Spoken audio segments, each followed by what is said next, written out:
Well, Field and Rural Life magazine here, and it's a great pleasure to meet up with Nick Campbell. And Nick, just explain a little bit about your business.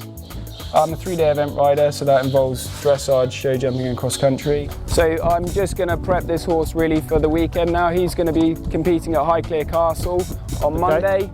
And yeah, I'm just basically going to run through the test with him. Yep. You don't want to do the test too much on him because he can get a little bit anxious and then he starts to maybe anticipate the test. Yep. So yeah, I'll just run through a few of the moves, let him have a bit of a loosen up, walk for a minute or so, and then his horse has already been on the walk for an hour. Because eventing is, you know, there is 2 phases and you need to really make sure the guys are fit enough. So this horse would canter twice a week. We'd take him to local gallops, and then he probably would have a jump another day, and yeah, flat work, and then 1 day off a week. And every couple of weeks we have a physio that comes in and does some work with them, just to keep their muscles good. This guy, he's come back after an injury. He tore a muscle, just sort of unrelated to eventing actually, but yeah, just a bit of an accident. But he seems to be, he hasn't run yet. So this weekend we're probably only going to do the dressage and show jumping because he's not quite fit enough to run the cross country. So I just give him a bit of a loosen up, just make a few easy shapes and work him a little bit loose, a little bit deeper for a couple of minutes before I start to really put him into some more strenuous work like movements and shoulder in and changes of rein and stuff. This would be his strongest phase. In general, the weakest part of him is he's quite affected by the noise. He's quite noise sensitive, so he can get a little bit anxious. But you know, he's classy enough to do a winning test if he lets me ride him on the day.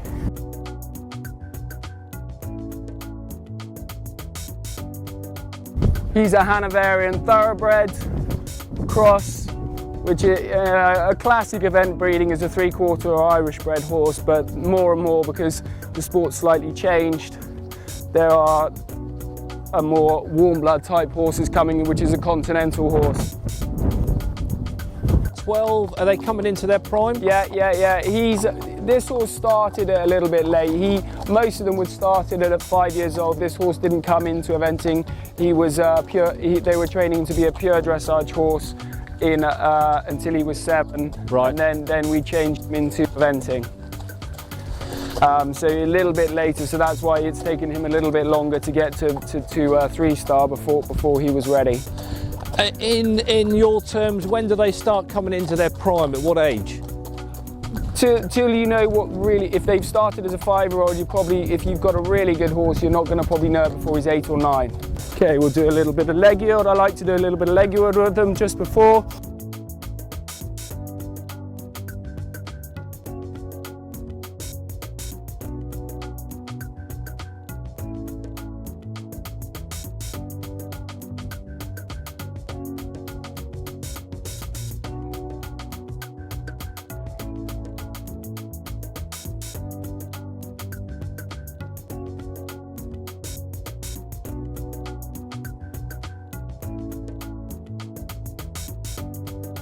So he just wants enough bend, which is through the neck and the body, just enough to travel sideways. And that's the hardest thing. So when you would start that with a young horse, you just move them to the sideways and let them really fall with the shoulder almost. And then once they learn, because it's just what you're teaching them, a young horse, is to move away from the leg. The leg doesn't always mean when you put your leg on that they must go forward. It sometimes means to go sideways. Very important, you know, and you're giving a signal down the rein and with your leg and looking. Important, which a lot of people forget, is always look where you want to go, and you're 9 times out of 10 might get there. If you don't look there, you know, the same as when you want to go down the centre line. When you were told to draw a straight line in art, they said look where you want to get to, not like, otherwise you end up like wiggly.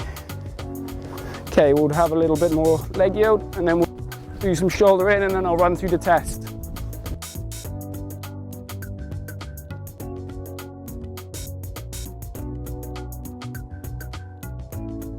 and then go bigger steps there, and then slow him down. I'm doing that a little bit with my rise, and then bigger steps again. So now he feels a bit more supple. Now I'm going to have a play with my shoulder in. So that's shoulder 4. So basically to be ridden on 3 tracks, which is catch him in the outside rein, slightly look across the diagonal, but then riding a straight line. So he's on 3 tracks there. The shoulders off the track, the quarters stay on the track, but he's around my inside leg.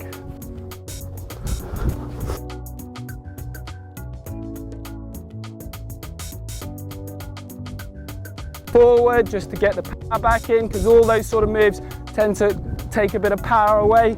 Then catch him again and do another shoulder in.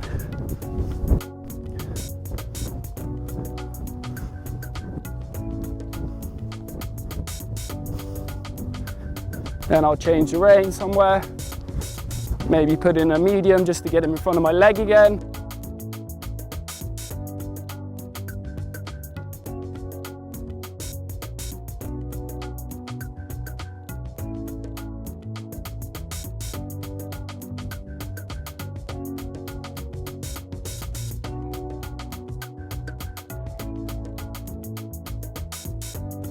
So now I'll go for a shoulder in this way.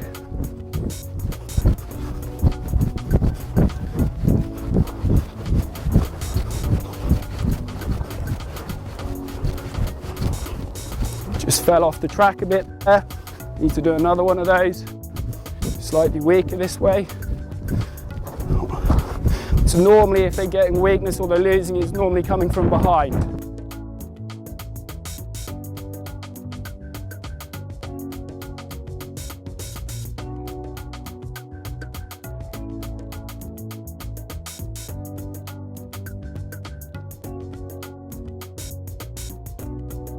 I have to enter a canter, halt, and then carry on.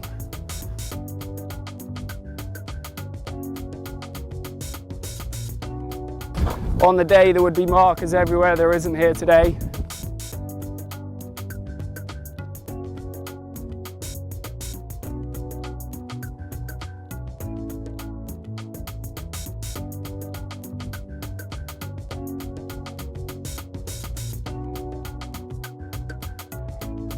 A little bit crooked there, and into a halt. And we're looking for all 4 feet the same. Have a quick check who's a little bit close behind, and then we're off in trot.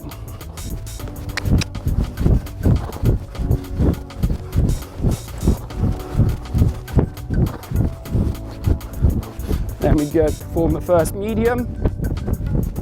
This one's rising.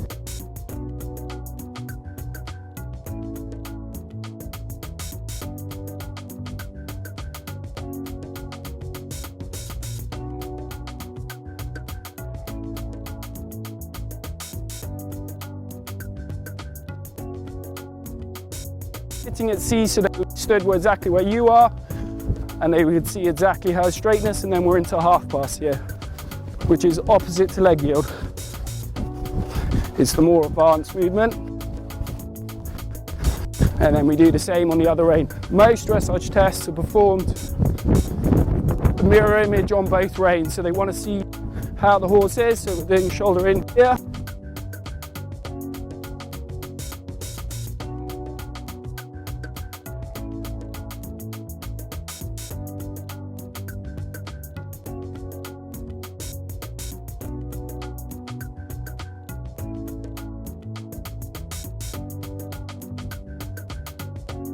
Especially event horses, sometimes the walk is quite often the hardest pace to get, because it's where they will see whether they've got tension and relaxed as well, because it's all very well having, you know, all this collection, all this power, but you've got to be able to show that it's under control and it's not under pressure. It's good for him a little bit. He could be a little bit more forward because it's an extended walk, so an extended walk is with the head up, but as bigger over track as you're looking. So basically over track is hind foot overtaking the footfall of the front foot. So where you face this front foot, you want ideally the hind foot to overtake that hole. And sometimes on something that maybe doesn't have a good walk, they wouldn't, or they would be placing it in the same hole. Footprint. Okay, and then we're going off into eclectic canter. good for him today. There's a bit of activity going on. It's a bit more like a show. We're going to get into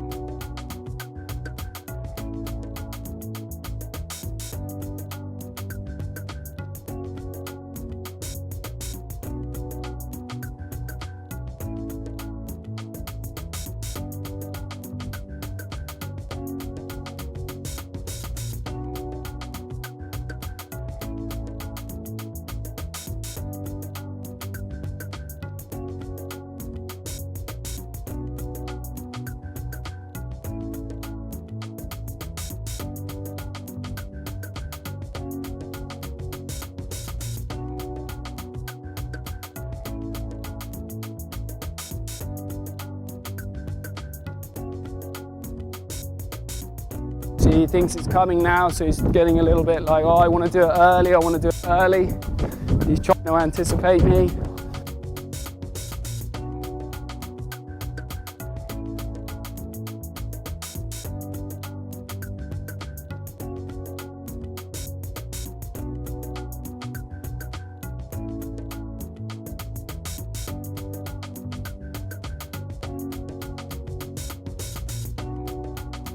So tomorrow this horse is going to go have a show jump school down the road just because he hasn't been anywhere for a bit. I just want to have a practice with him, see what he's going to be like, and then I'll probably take him for a canter on a surface, like a gel track surface. I mean, we're just down the road from Lambourne, so there's loads of gallops to use.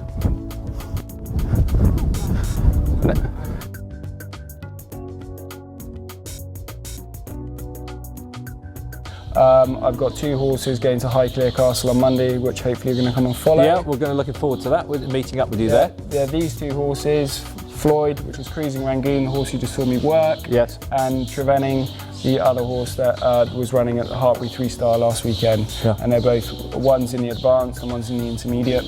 And yeah, they were. We're looking forward to that, and they both seem really well. So yeah. One's just come back from injury. Yeah. So not pushing him too No, hard? he probably won't run the last phase because he's a little bit lacking fitness. It's just to get him in the arena and get him out again, and just get him used to it again. Yeah. Because he last competed in March, and he's had a bit of a layoff. But yeah, no, he's been back in work 3 months now. Well, I have to say, stunning watching you out there a few minutes ago. Field and Rural Life magazine will be covering Nick and all the events that he's going to be doing through the latter part of this year, and more importantly, full schedule for next year. So do keep in touch with Field and Rural Life, see what Nick's up to, follow their progress, and we wish you all well on Monday. Thank you very much.